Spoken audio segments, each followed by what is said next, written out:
शिवाय। श्री शिव महापुराण रुद्र संहिता सृष्टि खंड 36वां अध्याय। नारद जी का भगवान विष्णु को क्रोध पूर्वक फटकारना और श्राप देना, फिर माया के दूर हो जाने पर पश्चाताप पूर्वक भगवान के चरणों में गिरना और शुद्धि का उपाय पूछना तथा भगवान विष्णु का उन्हें समझाना और बुझाकर शिव का महात्म्य जानने के लिए ब्रह्मा जी के पास जाने का आदेश और शिव के भजन का उपदेश देना।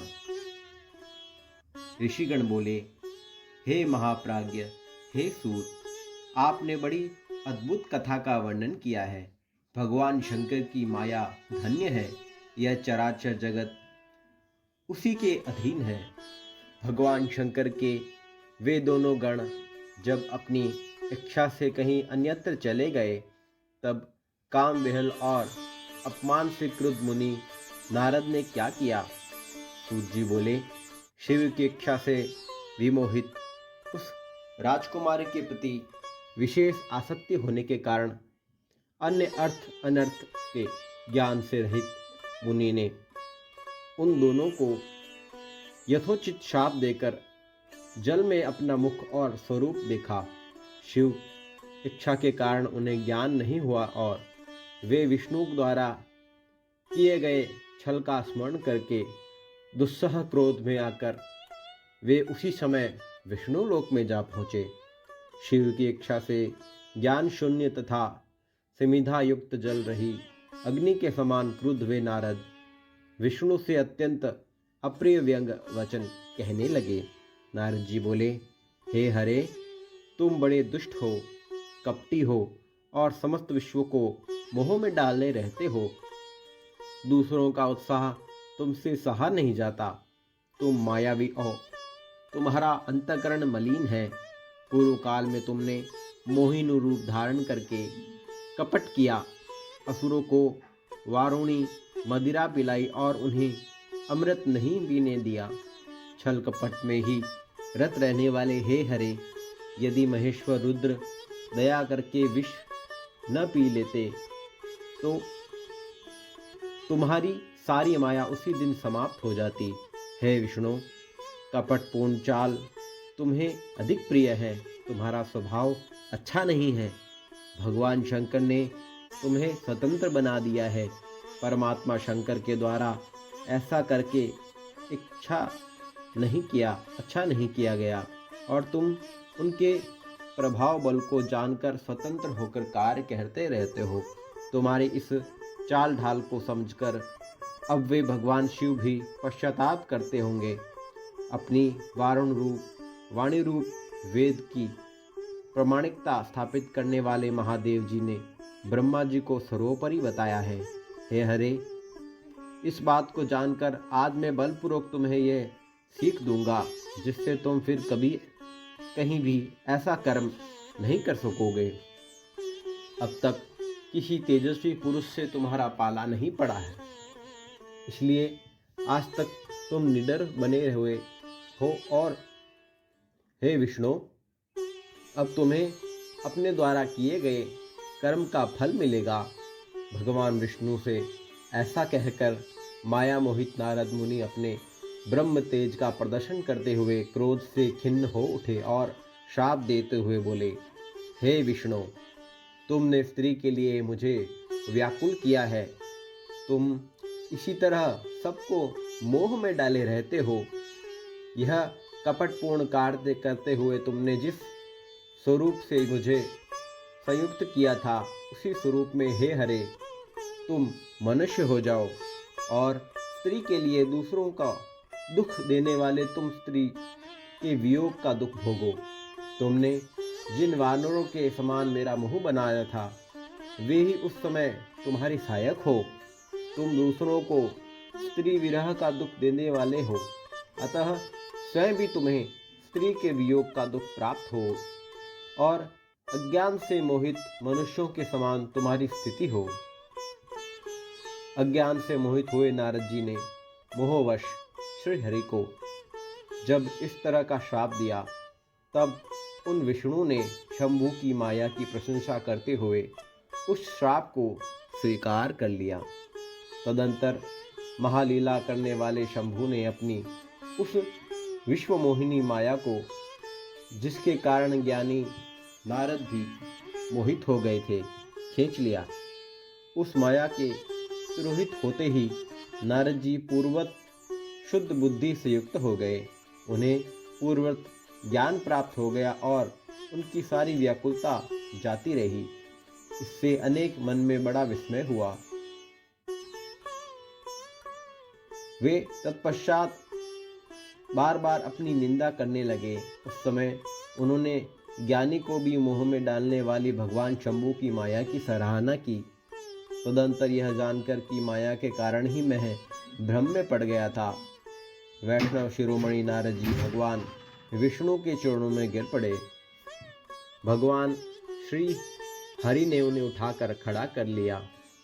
उस समय अपनी दुर्बुद्धि नष्ट हो जाने के कारण वे बोले, माया से मोहित होने के कारण मेरी बुद्धि बिगड़ गई थी, इसलिए मैंने आपके प्रति बहुत दुर्वचन कहे हैं। हे नाथ, मैंने आपको श्राप तक दे डाला। हे प्रभु, उस श्राप को आप मिथ्या कर दीजिए। हाय, मैंने बहुत बड़ा पाप किया है, अब मैं निश्चित ही नरक में पड़ूंगा। हे हरे, मैं आपका दास हूँ, अतः बताइए मैं क्या उपाय, कौन सा प्रायश्चित करूं जिससे मेरा पाप समूह नष्ट हो जाए और मुझे नरक में न गिरना पड़े। ऐसा कहकर शुद्ध बुद्धि वाले मुनि शिरोमणि नारद जी पुनः भक्ति भाव से भगवान विष्णु के चरणों में गिर पड़े। उस समय बड़े पश्चाताप उन्हें प्राप्त हुआ था। तब श्री विष्णु ने उन्हें उठाकर मधुर वाणी में कहने लगे। विष्णु बोले, हे तात, खेद मत कीजिए, आप मेरे श्रेष्ठ भक्त हैं, इसमें संशय नहीं है। मैं आपको एक बात बताता हूँ, सुनिए। उससे निश्चय ही आपका परम हित होगा। आपको नरक में नहीं जाना पड़ेगा। भगवान शिव आपका कल्याण करेंगे। आपने मद से मोहित होकर जो भगवान शिव की बात नहीं मानी थी, उनकी बात की आपने अवहेलना कर दी थी, उसी अपराध का ऐसा फल भगवान शिव ने आपको दिया है, क्योंकि वे ही कर्म फल के दाता हैं। आप अपने मन में यह दृढ़ निश्चय कर लीजिए कि भगवान शिव की इच्छा से ही सब कुछ प्राप्त होता है, सब कुछ संभव होता है, सब कुछ उन्हीं की इच्छा से ही सब कुछ होता है। सबके स्वामी परमेश्वर शंकर ही गर्व को दूर करने वाले हैं। वे ही परब्रह्म हैं, परमात्मा है। उन्हीं का सच्चिदानंद रूप बोध होता है। वे निर्गुण हैं, निर्विकार हैं और सत्व, रज तथा तम, इन तीनों गुणों से परे हैं। वे ही अपनी माया को लेकर ब्रह्मा, विष्णु और महेश इन तीन रूपों में प्रकट होते हैं। निर्गुण और सगुण वे ही हैं। निर्गुण अवस्था में उन्हीं का नाम शिव है। वे ही परमात्मा, महेश्वर, परब्रह्म, अविनाशी, अनंत और महादेव आदि नामों से कहे जाते हैं। उन्हीं की सेवा से ब्रह्मा जी जगत के सृष्टा हुए। मैं तीनों लोकों का पालन करता हूँ और वे स्वयं ही रुद्र रूप में सदा सबका संहार करते हैं। वे शिव स्वरूप सबके साक्षी हैं, माया से भिन्न और निर्गुण हैं। स्वतंत्र होने के कारण वे अपनी इच्छा के अनुसार चलते हैं। उनका विहार, आचार, व्यवहार उत्तम है और वे भक्तों पर दया करने वाले हैं। हे नारद मुने, मैं आपको एक सुंदर उपाय बताता हूँ, जो सुखद, समस्त पापों का नाश करने वाला और सदा भोग और मोक्ष देने वाला है। आप उसे सुनिए। अपने समस्त संशयों को त्याग कर आप भगवान शंकर के सुयश का गान कीजिए और सदा अनन्य भाव से शिव के सहस्त्र नाम स्तोत्र का पाठ कीजिए, जिसका पाठ करने से आपके समस्त पाप शीघ्र ही नष्ट हो जाएंगे।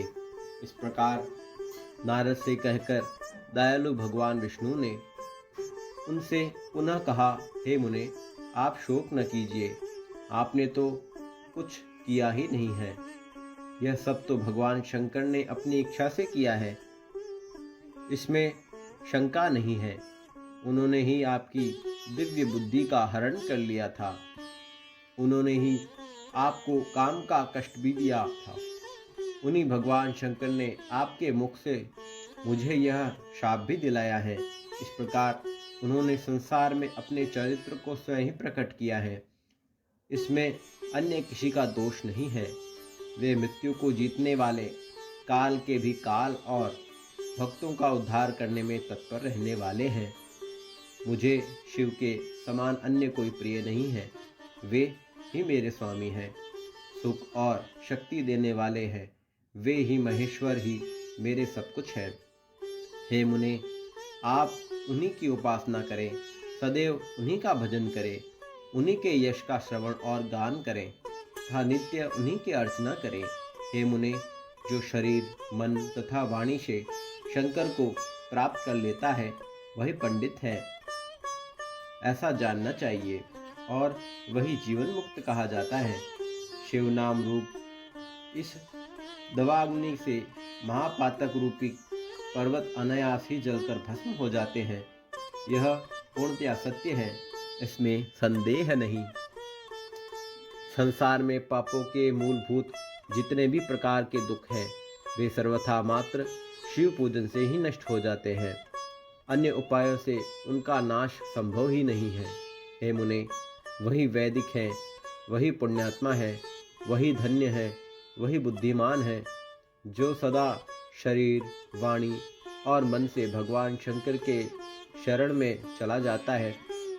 उनके विविध प्रकार के धर्म कृत्य तत्काल फलोन्मुख फल देने वाले होते हैं। उनका पूर्ण विश्वास त्रिपुर के विनाशक शिव में होता है। महामुने, शिव की पूजा से जितने पाप नष्ट हो जाते हैं, उतने पाप तो पृथ्वी में ही नहीं है। हे मुने, ब्रह्म हत्यादि पापों की अपरिमित राशियां भी शिव का स्मरण करने से नष्ट हो जाती है। यह मैं पूर्ण रूप से सत्य कह रहा हूँ।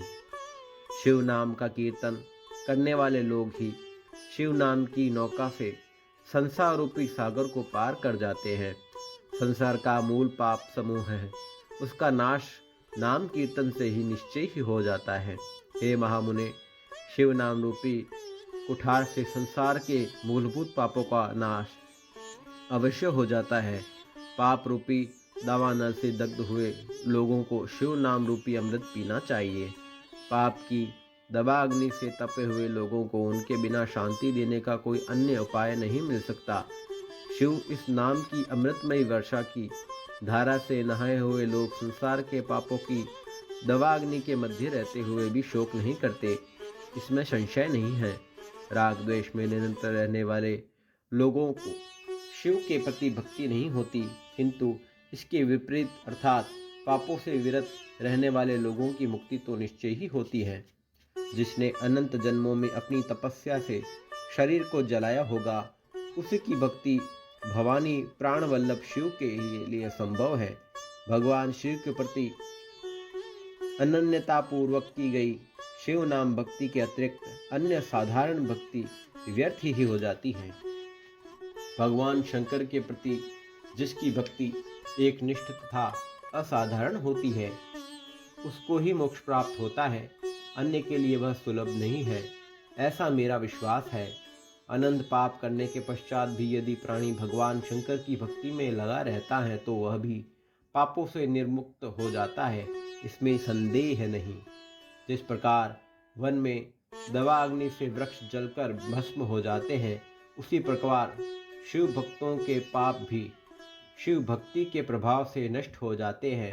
जो मनुष्य नित्य अपने शरीर को भस्म से पवित्र कर शिव की पूजा में लगा रहता है, वह महान कष्ट देने वाले संसार रूपी अपार सागर को निश्चित ही पार कर जाता है। ब्राह्मणों का धन हरण करके और बहुत से ब्राह्मणों की हत्या करके भी जो मनुष्य विरूपाक्ष भगवान शंकर की सेवा में लग जाता है, उसे उन पापों से लिप्त नहीं होना पड़ता। संपूर्ण वेदों का अवलोकन करके पूर्ववर्ती विद्वानों ने यही निश्चय किया है कि भगवान शिव की पूजा ही संसार बंधन का नाश का उपाय है। हे मुने, आज से यत्न पूर्वक सावधान रहकर विधि विधान के साथ भक्ति भाव से नित्य जगदम्बा पार्वती सहित महेश्वर सदाशिव का भजन कीजिए।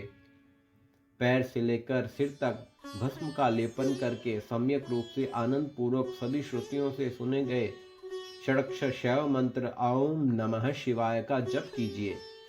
प्रयत्न पूर्वक बताए गए नियम अनुसार भगवान शिव के प्रति रुद्राक्ष को धारण करके अत्यंत सद्भक्ति से ही सविधि मंत्र का जप करना चाहिए। नित्य शिव की कथा सुनिए और कहिए। अत्यंत यत्न करके बारंबार शिव भक्तों का पूजन कीजिए। प्रमाद से रहित होकर सदा एकमात्र शिव की शरण में रहिए, क्योंकि शिव के पूजन से ही निरंतर आनंद प्राप्त होता रहता है। हे मुनि श्रेष्ठ, अपने हृदय में भगवान शिव के उज्ज्वल चरणाविंदों की स्थापना करके पहले शिव के तीर्थों में विचरण कीजिए। हे मुने, इस प्रकार परमात्मा शंकर के अनुपम महात्म्य का दर्शन करते हुए अंत में आनंदवन काशी जाइए। वह स्थान भगवान शिव को बहुत ही प्रिय है। वही विश्वनाथ जी का दर्शन करके भक्ति पूर्वक उनकी पूजा कीजिए। विशेषतः उनकी स्तुति वंदना करके आप निर्विकल्प संशय रहित हो जाइए। हे मुने, इसके बाद आपको मेरी आज्ञा से भक्ति पूर्वक अपने मनोरथ की सिद्धि के लिए निश्चय ही ब्रह्मलोक में जाना चाहिए। हे मुने, वहाँ अपने पिता ब्रह्मा जी को विशेष रूप से स्तुति वंदना करके आपको उन्हें प्रसन्नता पूर्वक हृदय में बारंबार शिव महिमा के विषय में प्रश्न करना चाहिए। ब्रह्मा जी शिव भक्तों में श्रेष्ठ हैं। वे आपको अत्यंत प्रसन्नता के साथ भगवान शंकर का महात्म्य और शतनाम स्तोत्र सुनाएंगे। हे मुने, आज से आप शिव आराधना में तत्पर रहने वाले शिव भक्त हो जाइए और विशेष रूप से मोक्ष के भागी बनिए। भगवान शिव आपका कल्याण करेंगे। इस प्रकार प्रसन्नचित्त हुए भगवान विष्णु नारद मुनि को प्रेम पूर्वक उपदेश देकर शिव का स्मरण वंदन और स्तवन करके वहां से अंतर्ध्यान हो गए। ओम नमः शिवाय। श्री शिव महापुराण रुद्र संहिता सृष्टि खंड 36वां अध्याय संपूर्ण हुआ।